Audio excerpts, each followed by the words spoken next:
Good afternoon. My name is Jarina Petrovsky, and I'm the Senior Chair of the Gerontological Society of America's Emerging Scholars and Professionals Organization Webinar Task Force.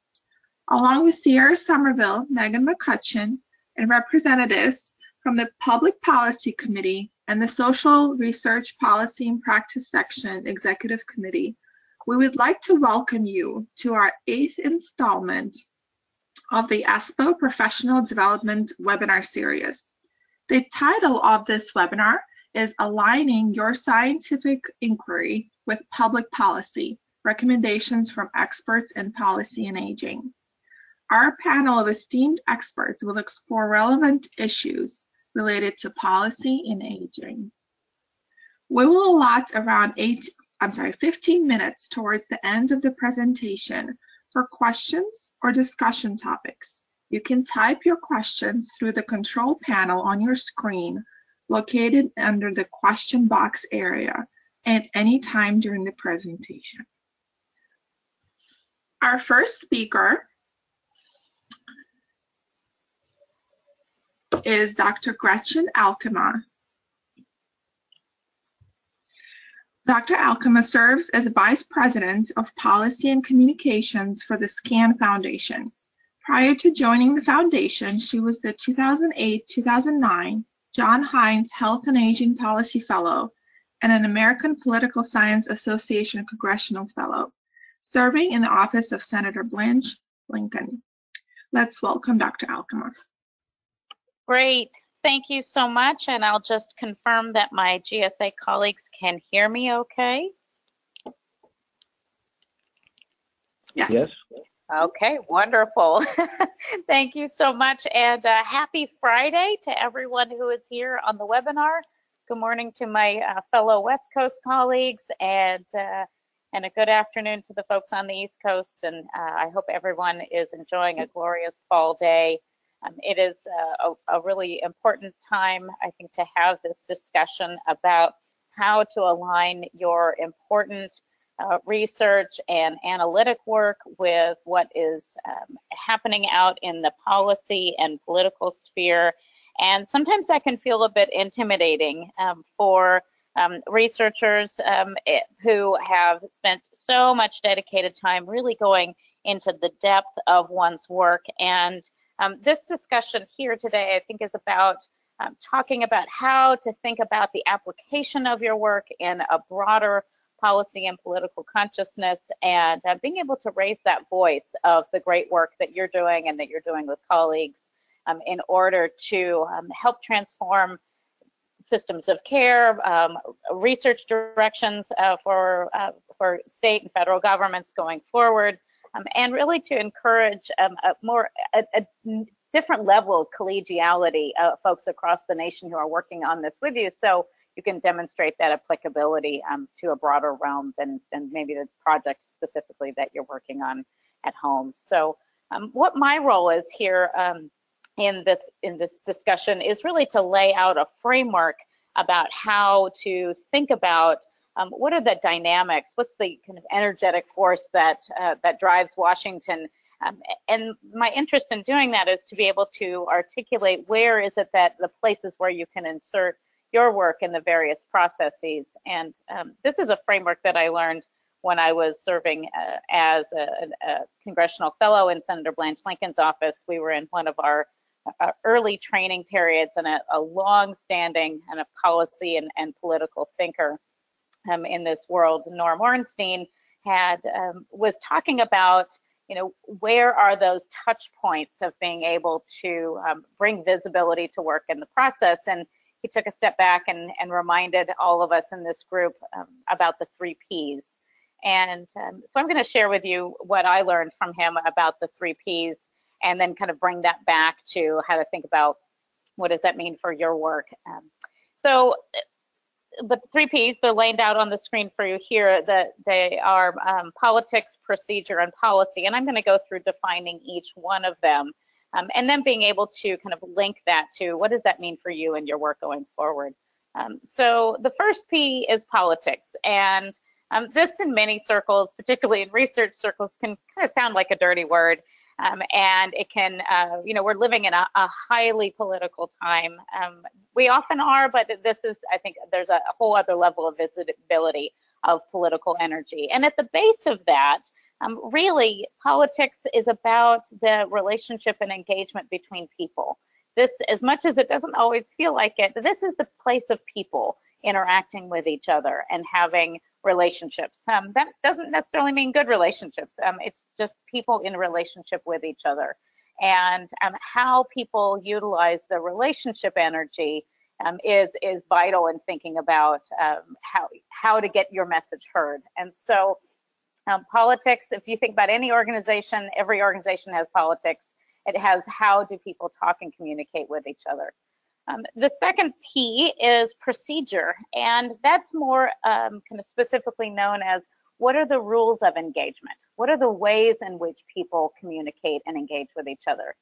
In the congressional realm, there are very particular rules about how bills can be dropped and added to the congressional dialogue, how bills can move through the floor process, how long bills can be discussed and what can be added to bills. It's anything that's about the rules of the game. And if you think about, for many of you on this call, you're inside organizations, inside universities, procedure is about the policy structures around your organization, about how do you engage with each other, what activities do you have to do to get tenure, how many publications do you need to have, anything that sets the rules and the framework for that organization to actually run.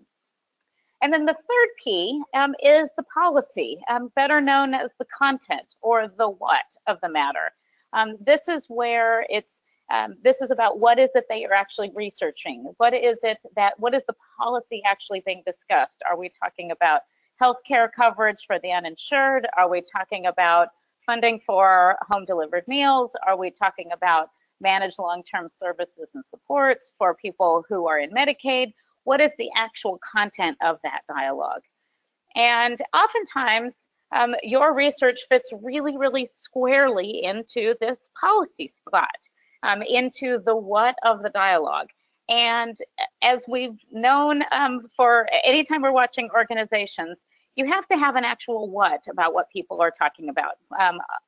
Organizations can't operate alone on pure politics or purely the rules of engagement. They have to have something that they're actually speaking about.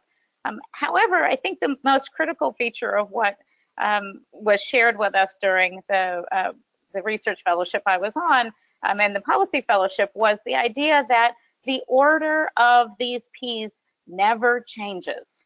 There is not ever a point in time where policy becomes first. Politics and relationships between people is always first. And the rules of how those people talk with each other and engage with each other is always second. And the what that people are talking about is always third. Now, I say this to give some kind of context about how the dialogue occurs to get your ideas known. That doesn't mean that because your policy your research fits in the policy bucket that it's not important. In fact, it's vitally important. It is the substance upon which people are talking about for themselves. However, oftentimes researchers want to know why their ideas aren't taken clearly at their face value and for the richness and the meaning of that content. And I would offer up that anything that you do in terms of what your work is has to be considered within a political dialogue and within a procedural dialogue.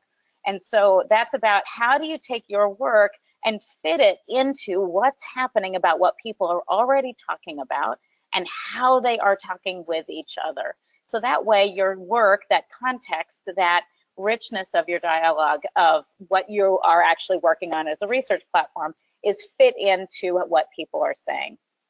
So then it gets to the question of, well, what are people talking about in the political world? What are the things that are of interest to them?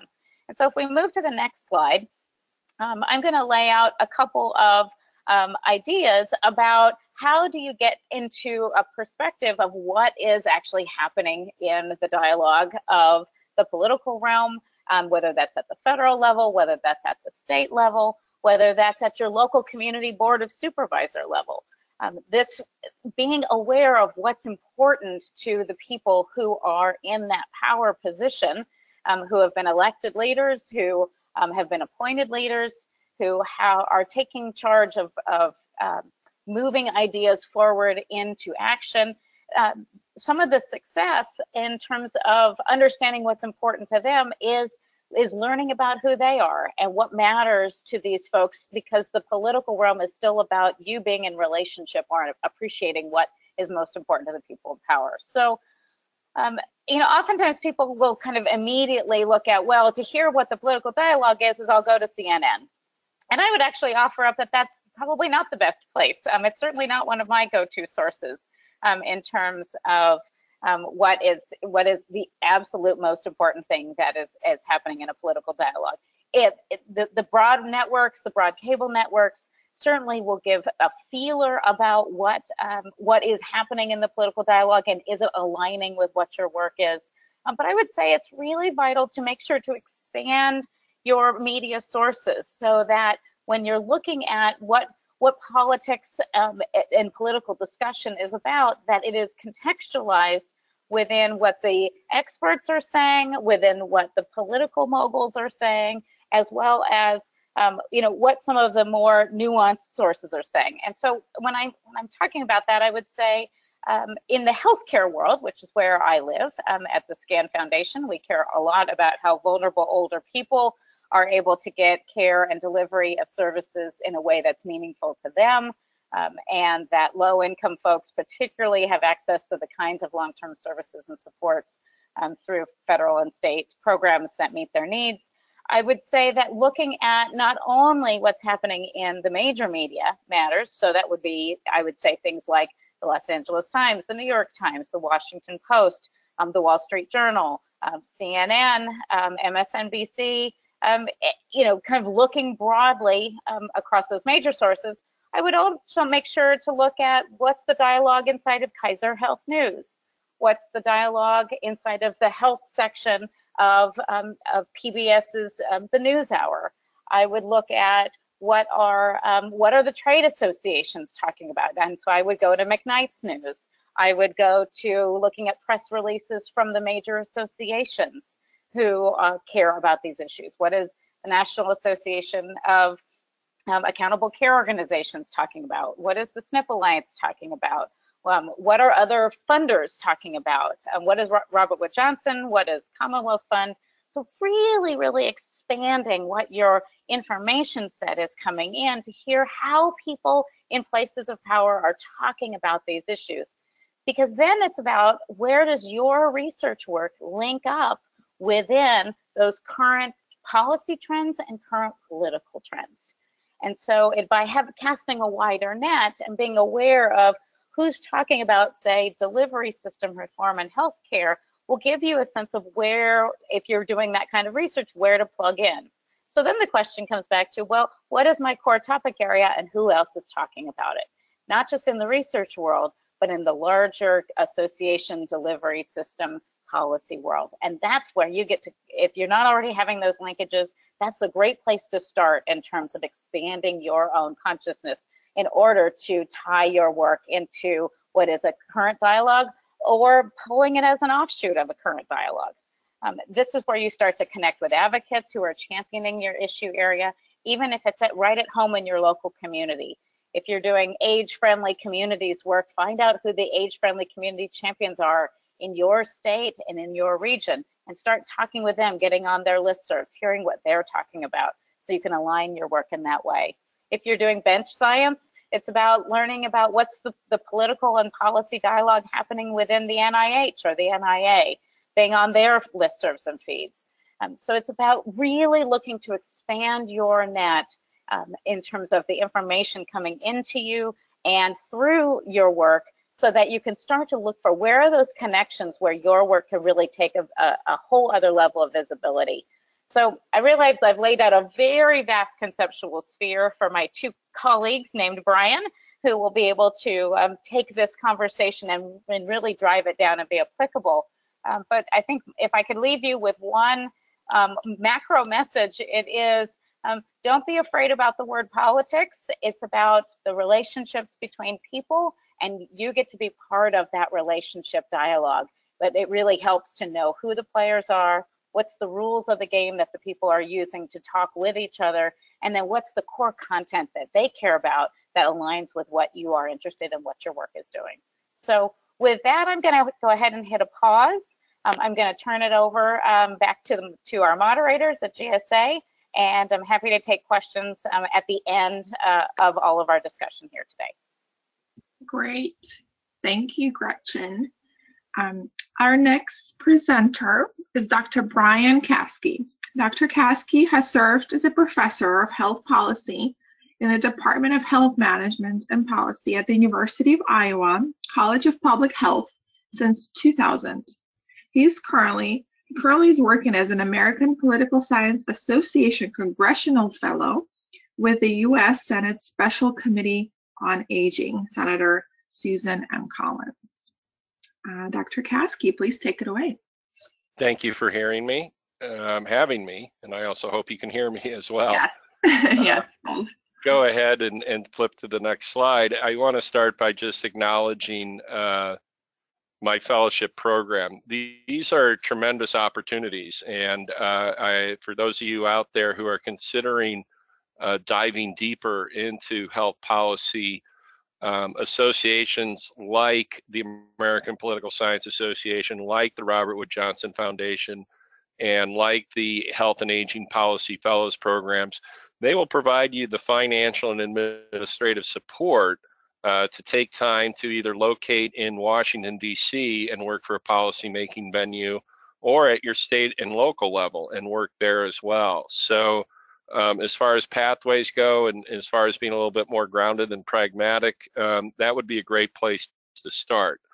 But before I get too grounded here, I wanted to do a quick review of one thing I learned while I was in Washington. One of the other benefits of these fellowship programs is you get exposed to so many different things. And one of the different things we got exposed to was something called the Friday Seminar Series, in which we had experts from the Hill come in and give us their perspectives, whether that be on Asia relations with the United States, or in this case, we had an expert on the Hill in film. And I just wanted to point out to you, if you didn't know who the guy is up on the screen, that's Andy Griffith, famous for Matlock and the Andy Griffith Show. But this actually was his very first movie, and it was called The Face in the Crowd. And those of you who are aspiring policy wonkers, I really suggest you go back into your history files with Vudu or Netflix and look up this movie. It's as salient now as it was 60 years ago when it was made. Another great movie that we were introduced to were called 7 Days in Maine, an expose about how our leadership in the executive branch colludes with the media to get a message across. Seems awfully appropriate at this time as well. And then the last movie I'd like to recommend for your viewing this weekend or in the future is called The Candidate, a 1970s movie about the political party election system and what actually happens to get a candidate from being, how shall we say, a television personality into the White House. All movies critically on point for where we are today. Next slide, please. So these fellowship programs begin by having you figure out where you want to work. They do not take you and lead you to an office and say, this is what you're going to do for the next year. It's an extremely exciting opportunity for you to explore what is really the vast array of different opportunities that people with advanced degrees can pursue in our federal and state governments. Obviously, you could work for the legislature, the Capitol, you can work for a committee, you could work for a member, but you could also work in the executive branch, Center for Medicare and Medicaid Services, Government Accountability Office, Health and Human Services. All of these organizations hire people with PhDs and MAs. So my first statement is you don't have to stay in academics. I think what happens when we start in our graduate training is the natural pathway that emerges to us is one that takes us to academics. if only because that's what our professors do, and that's what they know, and that's what they love. So they naturally want to replicate themselves, and the pathway that they took is the one that's easiest for us to follow. However, I do want to say that if you stretch yourself out by getting in a program like a Health and Aging Policy Fellows program, they're going to show you places in the federal government and state government systems in which very bright and energetic people are working, and it's certainly an alternative to an academic career, but it's one that's way more involved in the policy process. Next slide, please. For me, it was obvious, given my training, I was interested in health policy issues surrounding older adults since I can remember. I started graduate school at Washington University in St. Louis. There we had the very first Alzheimer's Disease Research Center, and back in the 1980s, we still didn't really know what Alzheimer's was. And so we were involved on the front end of all the diagnostic imaging and the identification of a person with Alzheimer's. And at some point, I just asked the so what question. You know, so what, now that we figured out how to separate people who have Alzheimer's from normal aging, what are we going to do about it? And I remember my director there at the time saying, well, that's Medicare and Medicaid's job. And then I asked the follow-up question, well, what's Medicare and Medicaid? And that's when I started getting more and more interested in the policies that and programs that these federal agencies create that are intended to support the care of persons with dementia. And one of the focal points for these policy initiatives is the Senate Special Committee on Aging. This is one of the many committees that the Senate is organized by, and these committees are charged with addressing issues that are relevant to older Americans. And in this case, we have a committee that's explicitly dedicated to looking at issues concerning older adults. Next slide, please.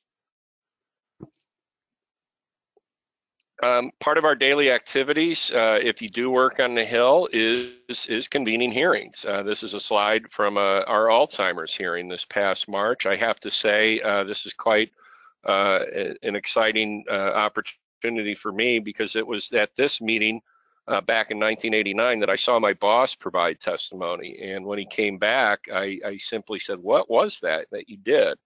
And he said each year they ask an academic like myself, this was Lindberg, the director at the ADRC, to come out and give us an update on where we were in discovery with Alzheimer's at that time, diagnosing Alzheimer's. And the purpose of having an academic come in, an expert, is to testify about the advances they've been made, but also to make ask, what is it that they need from the federal government to continue their work? So typically academics come in and say, we need more money.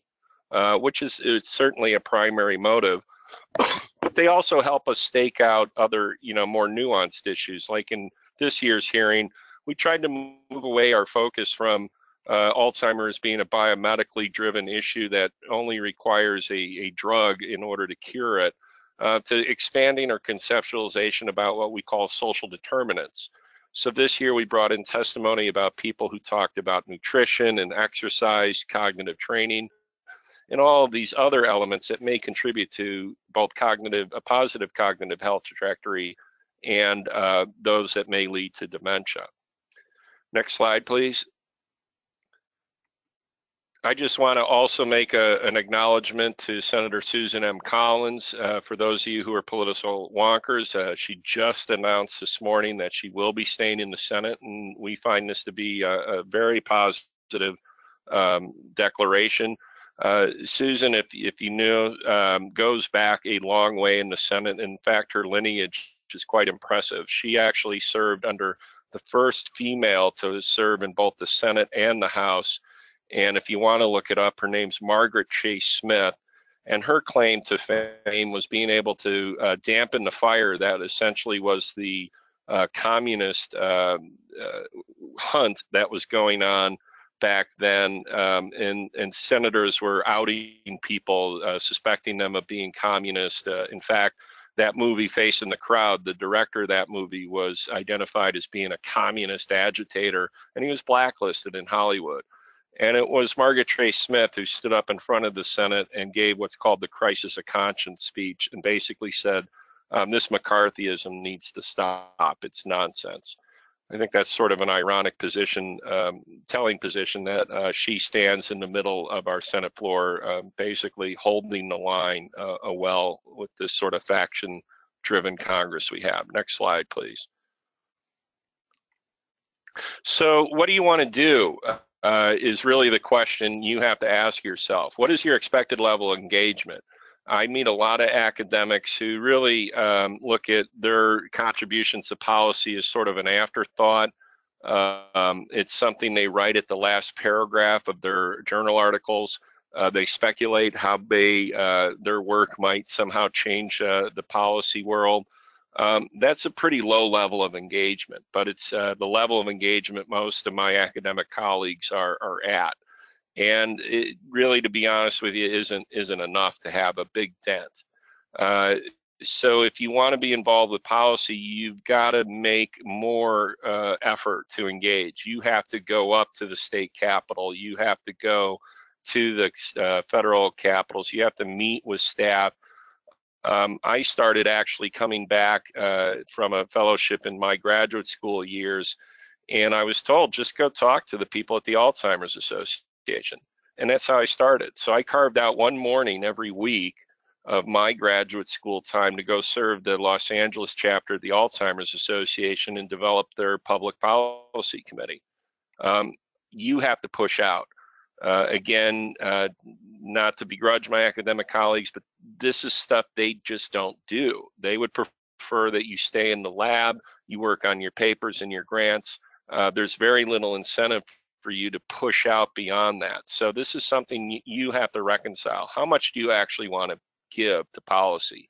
We would love to have you full time, but recognize that there's a balance you need to find. The second thing to take an interest in or a survey of yourself is, what's your skill set? If you're a quantitative researcher that uses secondary data sets and like to do complicated multi-level, multivariable modeling over time, the Hill is not for you. We don't do basic research up there. However, you may go and find a position at the Government Accountability Office, or you may go find a position at Office of Inspector Generals where they do employ such people. Again, I find the number of PhD trained social scientists over Washington, D.C. to be quite impressive. They're very good at what they do. And those people actually really don't go out and read the literature as much as you'd like to think they do, because they can do the research themselves. And then last is decide what's important to you. If working in policy is really something that you find to be invigorates you and a passion, then you need to follow it and decide how much you want to commit to it. Like any chosen profession, there's going to be barriers and there's going to be potholes along the way. But if you decide ahead of time this is something that's very important to you, you're willing to stick it out. Next slide, please. Now, after you kind of do your own self-evaluation, you have to reconcile that position with where you want to be in your own career right now. And most of us on this call, I think, are embedded in some sort of academic setting. And your department, culture and climate are critical to understanding how much they're going to let you engage in policy.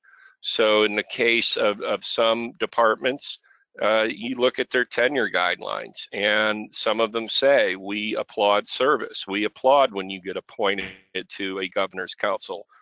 We encourage you to go out and do a temporary fellowship in Washington, D.C. If that department culture doesn't say that, and they don't discriminate between you, for example, serving on a rules, reviewing rules for CRS, and you doing an academic journal review, then that's going to make your life moving into policy a little bit tougher, because they simply don't assign a value to it. So again, after you decide for yourself what you want to do, take an inventory of the surroundings. And if they're not explicitly supportive of you doing service in the policymaking arena, that's something to be cautious about. They won't applaud you, when you get to provide testimony in Congress. They won't reward you if you happen to do a report for, the executive branch. They simply consider it just another piece of productivity, like a peer-reviewed manuscript. And last, with that is you got to decide what kind of research you want to do. Again, back to that offhanded last paragraph, a lot of academics provide in their manuscripts. That's what I call policy relevant research. So a lot of times I would do health services research, for example, on emergency use patterns of older adults. And we would do these elegant modeling of what drove people to emergency room use when they had non-emergent or non-acute conditions. And then at the end, we would throw in a paragraph about, well, maybe this is relevant to Medicare. That's research relevant, and maybe it gets picked up by people in the policymaking arena, and maybe it doesn't. Or you can do real policy research. And what I mean by real policy research is where we actually look at the payment policies that are out there or the qualification policies that are out there for emergency room services. And when you do that kind of research, you find, for example, that some states actually set up systems that encourage people not to go to the emergency room when they have non-emergent or non-acute conditions. That type of information is more critical to policymakers than you may think, but it's also the type of information that's done less inside the academy. Next slide, please. And just a few points here to wrap up my talk, some parting advice I've had acquired here in my time up on the Hill. Next slide is go ahead. This is a picture of the Ottawa, Canada, the capital up there. And we were, as fellows, encouraged to partake in an exchange program with our counterparts. And at first I was thinking, oh, this is not an efficient use of my time to spend 3 or 4 days up in Canada and learn about their system. But in the end, it was fantastic experience just to see how other countries go about making health policy. And this is just another, for me, affirmation about how sometimes you want to, take that risk. So if you're on this call today and you're just thinking about maybe stepping into a policy making venue, I say go ahead. At the worst case, you can always go back to where you were before you started. Next slide, please. The other thing to remember, I ask you to take a look at the phrase at the bottom of every piece of money that we have in the United States. If you don't know what this means, log it in and look it up. It's our founding motto. It's what made America great in the first place. And what it means is that we have to be accepting of people who aren't like us. So this notion that your identity, political identity as a Democrat or Republican is a be-all and end-all, I think that's been hugely detrimental to the advancement of policy. And it's become more and more common over the last 20 years as we've had strategists decide that partisanship and this sort of back and forth is actually more effective than working together. That's nonsense, and it goes against making America great again. Your job as an academic is to be able to see that. You're able to see both positives and negatives of both parties. Democrats have great ideas, but they also have bad ones. Republicans have great ideas, but they also have bad ones.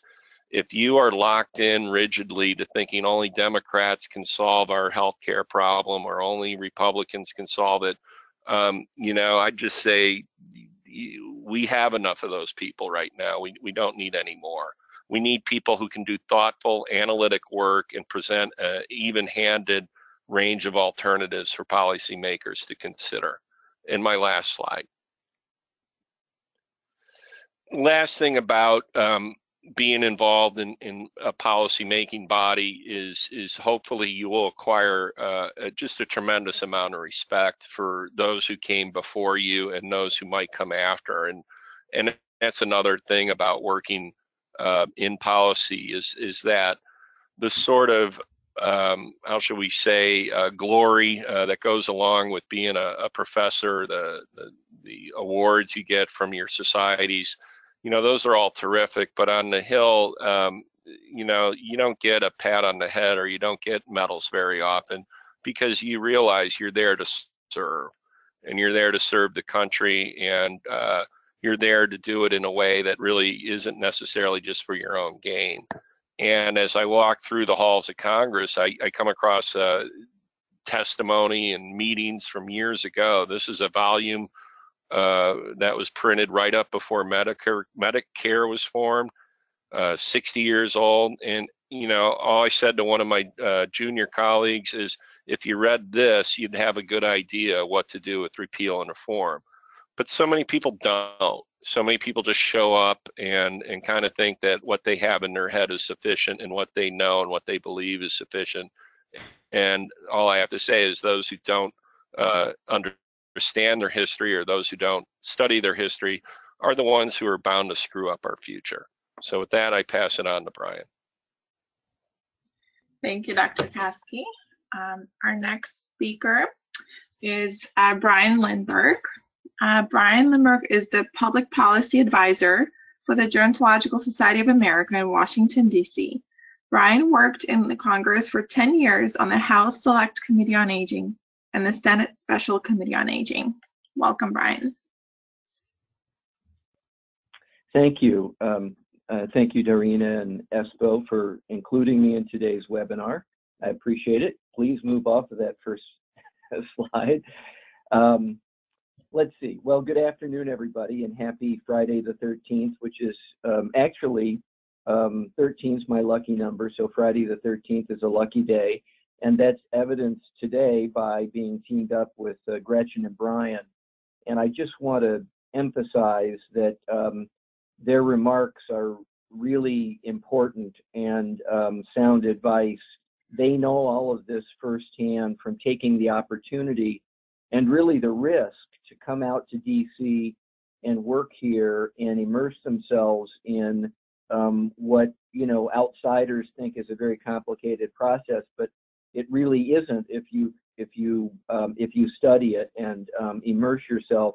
And they brought their research and academic tools and knowledge to Congress, and I know firsthand that the offices they worked in benefited greatly. So it's a pleasure to be on a panel with them.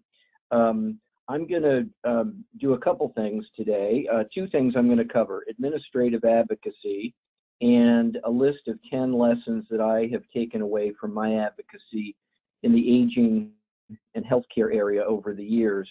There are a lot more than 10, and in fact, I realized after I did them, I should have chosen 13 for today, but these, I think, are the most relevant to our previous speakers' comments and the kinds of things that you might want to be thinking about as you expand your involvement in education advocacy here in DC. So let's go to the next slide.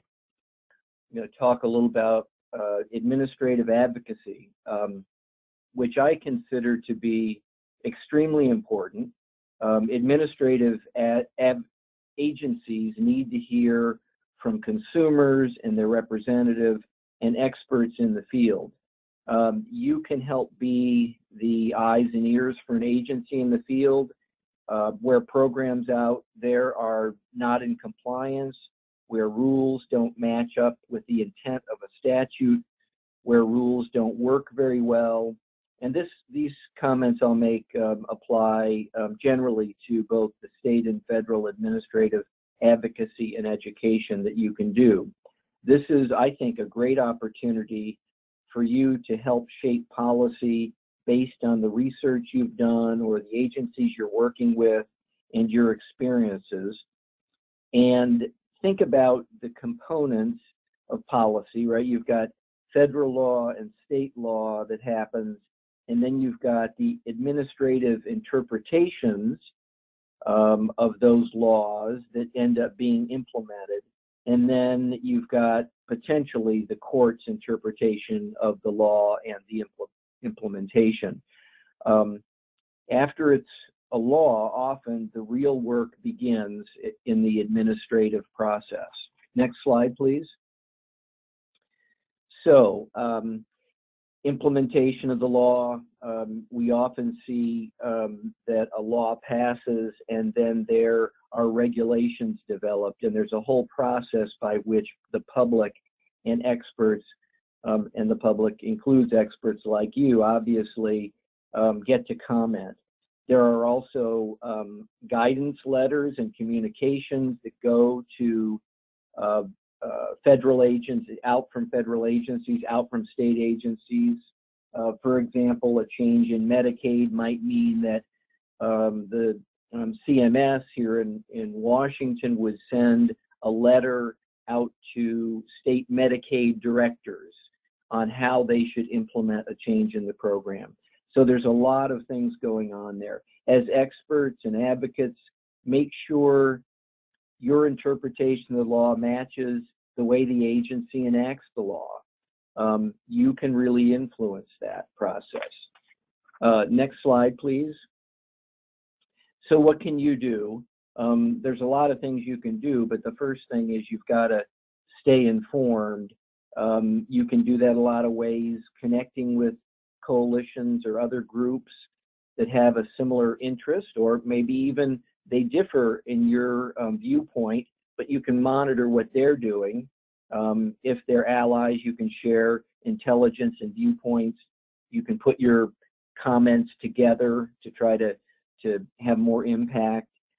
Sometimes there are webcasts, webinars, briefings on various issues that are coming up. There's certainly a lot of DC-based organizations that not only through webinars, but also on their website, share information about upcoming regulations or rulemaking that you could comment on.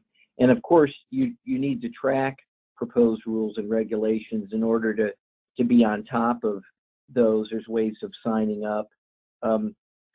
Reading the Federal Register is extremely important. They put out, and you can sign up for notices. They put out notices of proposed regulations and final regulations and executive orders and other public documents. Some people sign up for the daily index of the Federal Register. Obviously, filing comments online is the way we do it these days. So it's something you have to learn how to do, but it is not that difficult. Many of you probably have already done it. There are instances too where an agency will have field hearings or town hall meetings where they'll actually take input on various rulemaking issues. And of course, at the state level, there's the equivalent of the Federal Register. You've just got to look that up and figure out how to participate in that.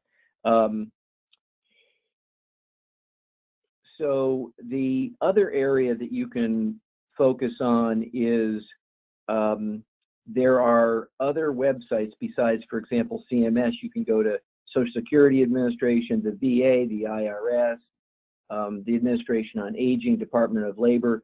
They all have websites that you can usually sign up for notices on rulemaking or work that they're doing. And you just get your email on there, and you'll have regular updates. And then finally, there are CMS open door forums and SSA open door forums where on a regular basis, if you've signed up, they will say, we will be discussing nursing home quality issues this month on this date, and you can get yourself involved in that way. Go to the next slide, please. So just a couple things about the comments that you can make. Agencies don't respond really to your comments generally after you've submitted them. As I mentioned before, you can collaborate with other groups and increase the strength of your voice. The thing that I like to remind people is that you don't have to wait until there's an announcement that there's a regulation or some other program that they're interested in your viewpoints.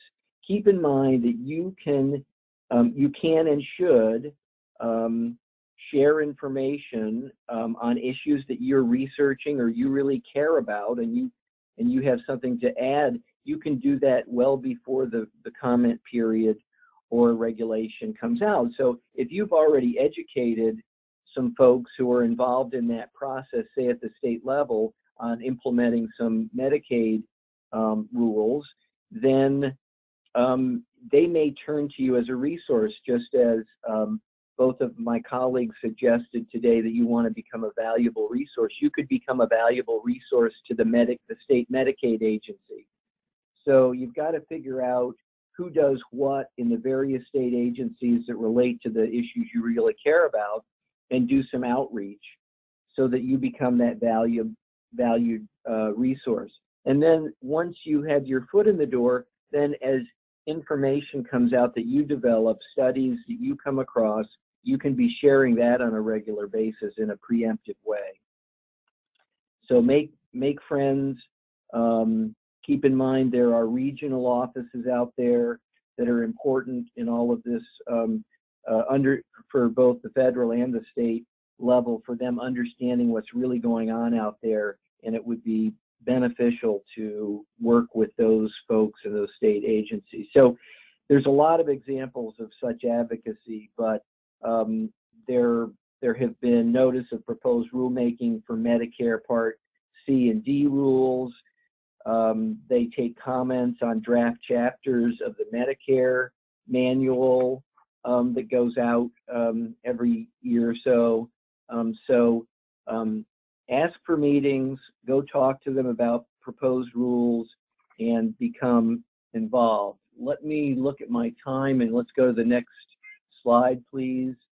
I think we want to go to questions, so I'll go quickly through these lessons learned. Here are the first few. The first one, balancing research and findings. Okay, so with a lot of these come from my work with the Elder Justice Coalition and the Elder Justice Act that became law. We were able to use stories. We found that that really helped. When Brooke Astor was a victim of elder mistreatment and exploitation, we used her story and other stories to share with many members of Congress to get their attention. But key to all of this is coupling your data, your knowledge, the real world things you're seeing out there with good stories. So we need compelling stories, mesh them with the information that you're a part of producing. Find a member or staff that takes ownership of the issue. This is obviously, you need a hero, you need a heroine to carry the water with the Older Americans Act. And ombudsman work, this last reauthorization, we worked very closely with Bernie Sanders' office. We knew their staff. I worked with the ombudsman in the state to influence his people who are writing the bill. So you just have to work with key people, but you've got to find someone who's going to carry the water. With Elder Justice, we started out with Senator Breaux, and he was great. But when he retired, Blanche Lincoln was there to help, and that was Gretchen, just coincidentally. And so you've got to find people here who understand your issue and who are willing to carry the water. Bipartisanship is best. You know, it sounds naive, but it's really true. And we did it with the Elder Justice Act. We've done it with the Older Americans Act. Even in these difficult times, where the Republicans seem more conservative and the Democrats seem more liberal, there are people in the middle. There are people who care because of personal experiences about things you care about. You've got to find them, and you've got to try and make sure that you work in a bipartisan way. Otherwise, the chance of getting what you want done is significantly reduced. Number 4, work with partners and coalitions. There are a few exceptions to this where, you know, like an AARP sometimes can just, you know, they're so big they can go get something done, but usually more power working with other people. I'll just leave it at that. Let's go to the next slide. It's all about relationships. I think you've heard that today, but it's the relationships between you and the congressional staff and agency staff, between members of Congress is important, between DC and the grassroots. these relationships you've got to develop, and over time they really pay off. Persistence is critical. Wearing out shoe leather, as I say, is important. We did hundreds, literally hundreds of visits to the Hill to make sure everybody knew about the Elder Justice Act, what it was, what it wasn't. Don't let people tell you it's going to create a new bureaucracy. Here's what it really would do. You've got to spend the time making those trips, and you've got to be steady with it. You've got to ask for things. You've got to ask for hearings. You've got to ask to testify at the hearings. You've got to ask the members to co-sponsor something if you believe in it. You've got to ask for field hearings, and on and on. At every stage of the process, you need to put in that persistent effort. Don't let up. Keep moving if this is something you believe in. Just be persistent, and I believe it'll pay off. Sometimes it takes a long time. Hill staff are so busy. I just finished a survey last Congress of about 15 Hill staff people, and oh my gosh, everybody loves the kind of materials that our members produce. Many times they just put them in a file and save them until it may come up. So what we have to do is give them those longer pieces, that good research, but we need to really give them a short, timely piece that they can use, that they could insert into a speech, that they could take data from and quotes from for a floor statement, or use at a conference, or use in developing their strategy for the next legislation they're going to introduce. So yes, they're busy, and yes, they need really concise information, and that's our job to do that. Timing is everything. So so remember what Gretchen said about knowing the process and the politics, where strategy around timing is so important. Just keep that in mind. And finally, credibility is so important. You guys come to the game as some of the most credible people who come to Washington. That's really true. Senators, members, their staff have a very high respect for institutions of higher learning back in the state, and many of the agencies in the state you may be working with. Anyway, it's extremely important to their state's economy and community and the intellectual power. So you've got them. They'll listen. Be credible. Don't waste that, and develop trust.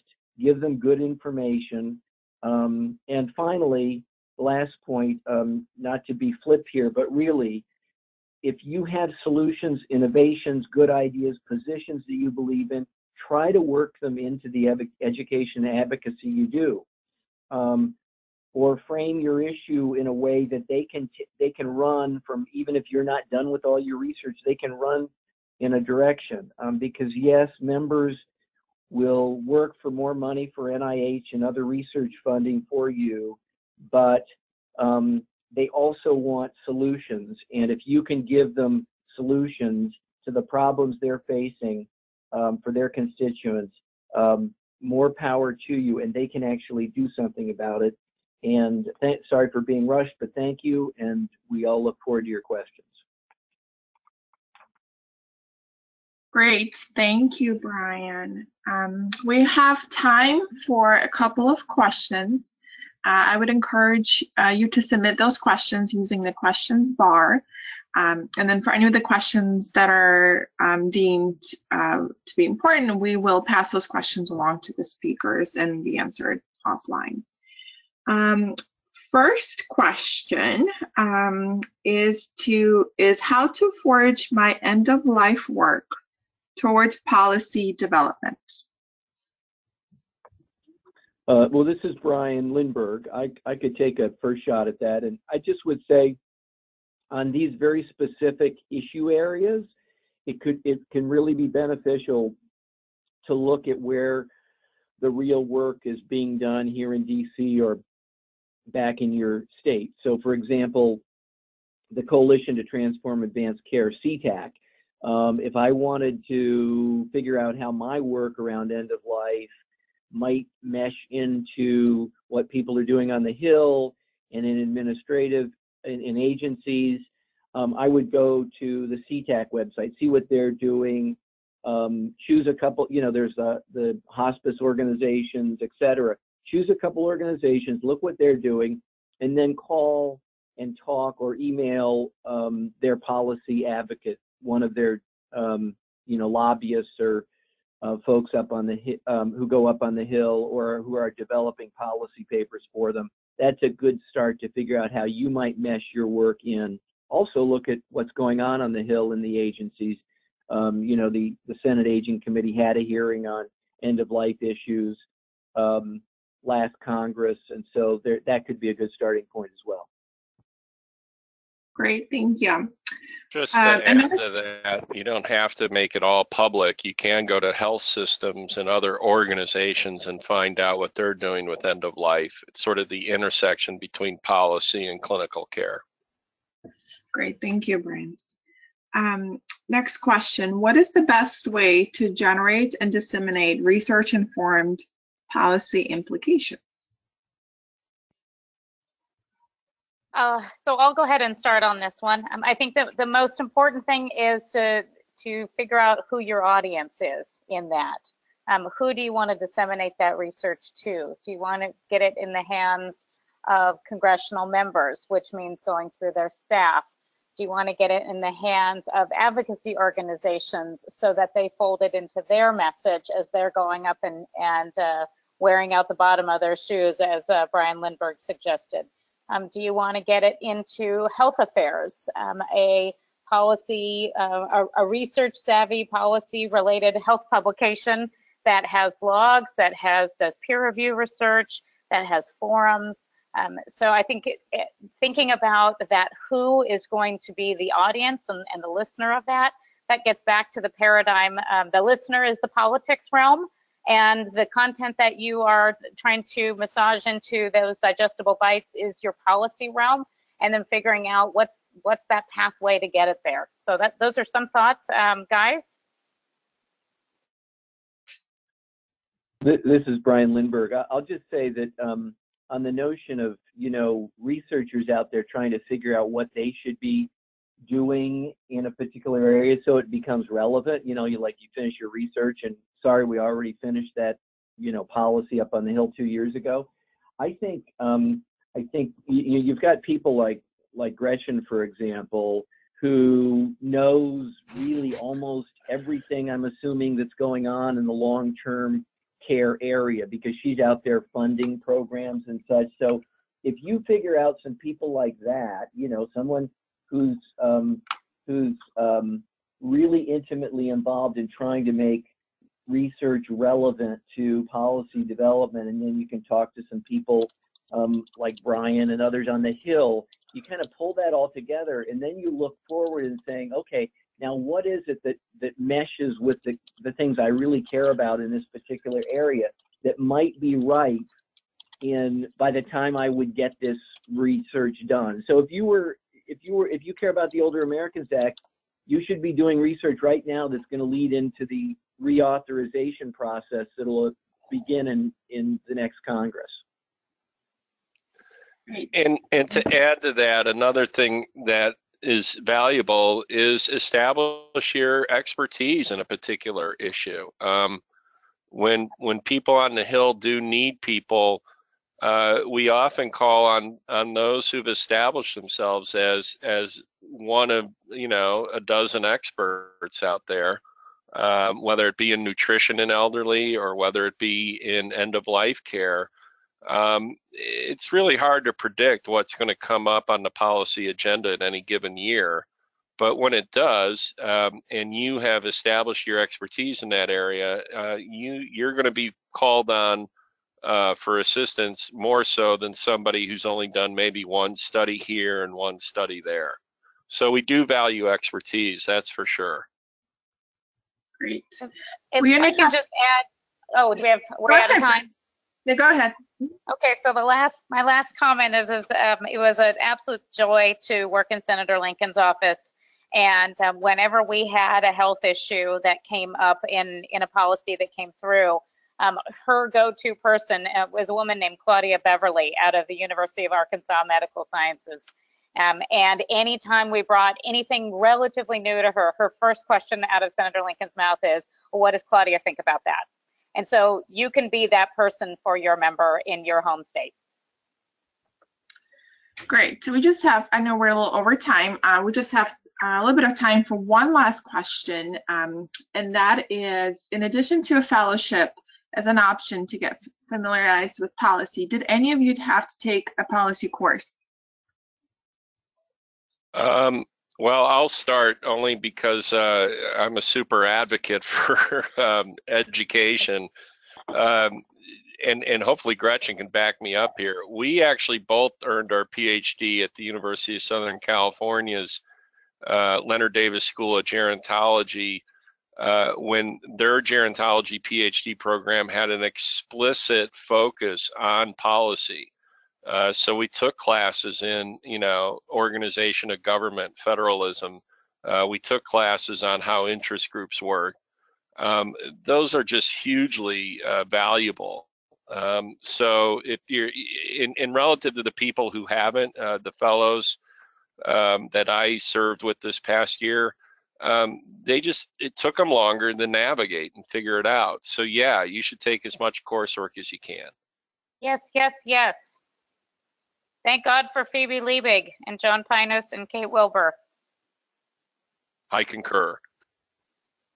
This is Brian. I want to throw something just in. It's a little different from what we've been talking about, but just as a closing notion, you usually don't hear this on education and advocacy kinds of discussions, but it's my personal viewpoint, and it's a personal thing that you can do, and that is, if you like the politics and you like the policy, I suggest you consider being politically active with your local representative and senators.